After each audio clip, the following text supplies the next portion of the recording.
All right, so you really want to get into Bush v. Gore, the 2000 election. Yeah.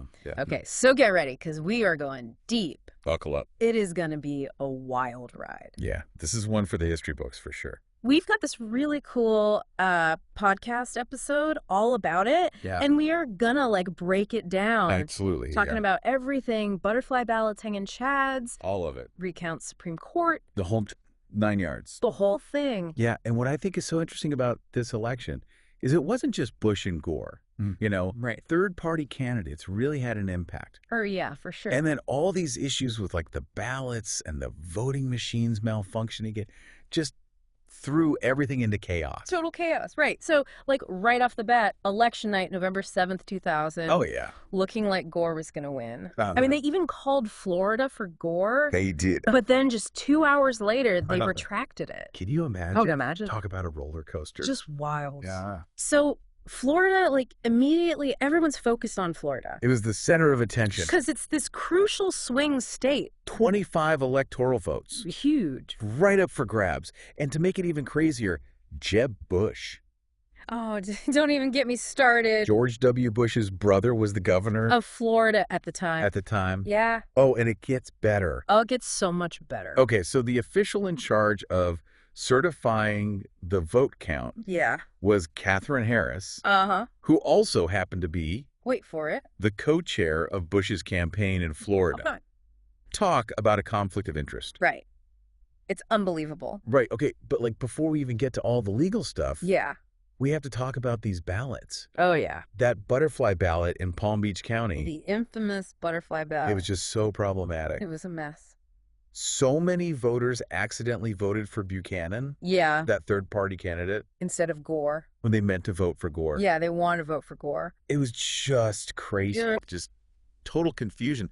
And the butterfly ballot just became the symbol of the whole chaotic election. It really did. Yeah, but it wasn't the only issue. Yeah, of course not. Outdated voting machines. Ugh. Hang in, Chad. Don't even get me started. Those little pieces of paper still hanging on. Yeah. And it just seemed like all these issues disproportionately affected black voters. Yeah, it was a mess. It was a really messy situation. Okay, so the margin between Bush and Gore was so unbelievably thin. Razor thin. Razor thin. Yeah. Gore asks for these manual recounts. Makes sense. In 4 Florida counties. Okay. Broward, Miami-Dade, Palm Beach, and Volusia. Yeah. All heavily Democratic. Right. And they had reported all these voting irregularities. Yeah, it makes sense that they would want to recount there. Right. Yeah. Okay, so that request sets off this huge legal battle. Huge. Because remember, there's this super tight deadline. Oh, yeah. To certify the election results. To... And Katherine Harris, remember, she's wearing both hats here. Right, 2 hats. She insisted on sticking to that deadline. No wiggle room. No wiggle room. Yeah. Which meant that these counties had very little time to actually complete those recounts. Not a lot of time. But Gore's team, they're not giving up. Oh, no? They take the case to the Florida Supreme Court. Bold move. And guess what? What? They win. They won. They win. Wow. The court extends the deadline. No way. Which obviously infuriated the Bush campaign. I mean, they saw it as this blatant attempt to manipulate the results. I mean, yeah, I can see why they would think that. Right. Yeah. Tensions were so high. It's high. And it wasn't just in the courtroom. Oh, no. It was getting pretty heated outside the courts, too. Really? Oh, yeah. There was this crazy incident. What happened? Called the Brooks Brothers Riot. The Brooks Brothers Riot. What's that? Okay, so this group of Republican protesters, a lot of them were actually Republican staffers and congressional aides. Oh, wow. They stormed the Miami-Dade recount room. They stormed it. Stormed it. Wow. They were yelling, accusing the recount workers of stealing the election. Oh, my goodness. Even physically harassing some volunteers. That's scary. It was pure chaos. Wow. The Miami-Dade recount was actually stopped because of it. They had to stop it. Yeah, it was too intense. Wow. That's insane. It really shows how much was at stake. Yeah. And how, emotions were just boiling over. For sure. This was nothing anyone had ever seen before. Unprecedented. Right. So the recount's in limbo. Okay. And inevitably, yeah, the case goes to the U.S. Supreme Court. I mean, where else could it go? This was a huge moment. Monumental. The Supreme Court had never intervened in a presidential election like this before. Where? And it put the justices in this really tough spot. Yeah, they had to uphold the law, Right. make sure it was a fair election. But at the same time, their decision was going to decide who the next president was. The next president of the United States. Yeah, talk about pressure. Oh my gosh, the pressure was immense. I can't even imagine. Everyone was just waiting to see what they would do. On the edge of their seats. And all eyes were on Justice Sandra Day O'Connor. Oh, yeah. A moderate conservative who a lot of people thought would be the swing vote. Yeah, she was the key. And get this, there were all these rumors. Really? That O'Connor was not happy about those initial projections favoring Gore on election night. Interesting. So that gave people some insight into how she might lean. Yeah, added another layer to the whole thing. It's just so fascinating. It is. Right. Yeah. Okay, so we're at the Supreme Court. It all comes down to this. Fate of the presidency hanging in the balance. The weight of the nation. What happened? So the arguments, like, super intense, right? I bet. Gore's lawyer, David Boies, he's arguing passionately that the court needs to stay out of it. Stay out of Florida's business. Yeah. Let the recount continue. Make sure every vote is counted. Exactly. Every vote counts. But Bush's lawyer? Huh? Ted Olson. Ted Olson, he had a different take, right? Totally different perspective, yeah. Okay, so what was he saying? So Olson's basically saying the Florida Supreme Court, they messed up. How so? By ordering that manual recount. Okay. He's saying they overstepped. Overstepped their authority. It's like changing the rules of the game after it's already been played. I see. You can't do that. So why was the recount such a big deal to him? Well, he claimed it violated this, like, super important principle. Okay. One person, one vote. Right. Because different counties were using different standards to, like, look at those ballots. The problematic ones. Yeah, and he's like, that's not fair. It's got to be consistent. Exactly. Okay, so Supreme Court, they got to weigh in on this. Yeah, make a decision. What do? All right, so this is where it gets really interesting. Okay. They issued not one, but two rulings. Two? Oh, boy. And neither one was unanimous. Oh, that just adds to the drama. I know, right? Okay, so two rulings, break it down for me. Okay, so the first one, 7-2 decision. Okay. They said that, the Florida Supreme Court's recount order, Yeah. it violated the Equal Protection Clause of the Constitution. Okay, so that's a point for Bush. Yeah, because of those different standards in the counties. Right. Got to be consistent. Exactly. Okay, so that sounds like Bush is winning here. It kind of did, but the second ruling, that was the one that really mattered. Okay. And it was 5-4. So much closer. Super close. What did it say?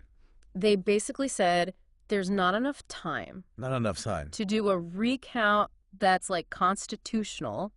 Before the deadline. Before Florida has to submit its electors. To the Electoral College. Yeah. So they stopped the recount because they ran out of time. Pretty much. That seems kind of random. I know, right?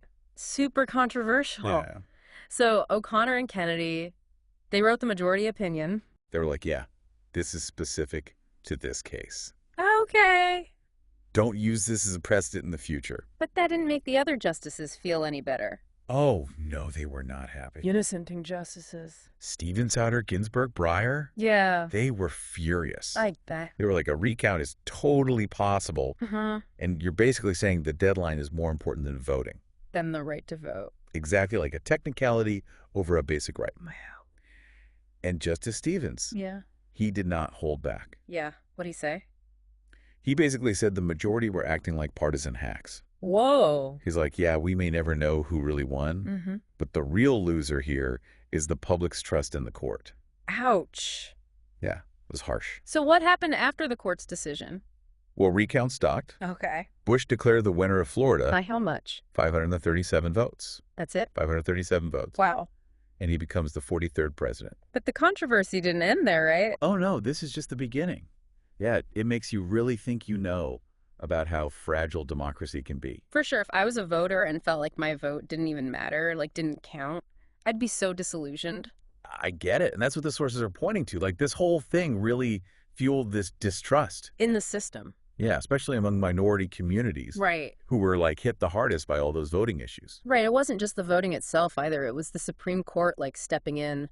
Yeah. And basically deciding the election for Bush. Yeah. That's a tough pill to swallow. No wonder people felt so cynical. And it really sparked this massive debate about what the court's role should be. In politics. In politics, yeah. Critics were like, they totally overstepped. They shouldn't be deciding elections. Right. They should be interpreting the law. Impartially. Yeah, exactly. But that image of the court being partisan, Yeah. that hasn't gone away. If anything, it's gotten worse. Sadly, it's only intensified. Which has eroded even more trust in our institutions. Yeah, and that's like one of the biggest legacies of Bush v. Gore. It's crazy. Yeah, it made people question our elections, the Supreme Court. Our democracy. Our democracy, the foundation of it all. So Bush v. Gore isn't just history.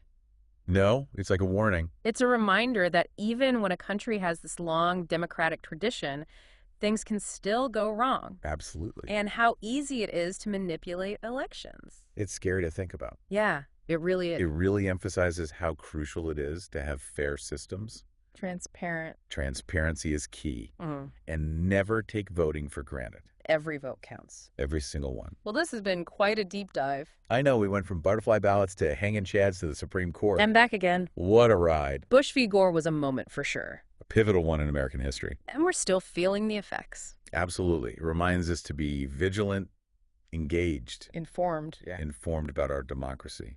So what does this all mean for you? Bush v. Gore is this stark reminder that every vote counts, and that even systems that we think are totally solid can be messed with.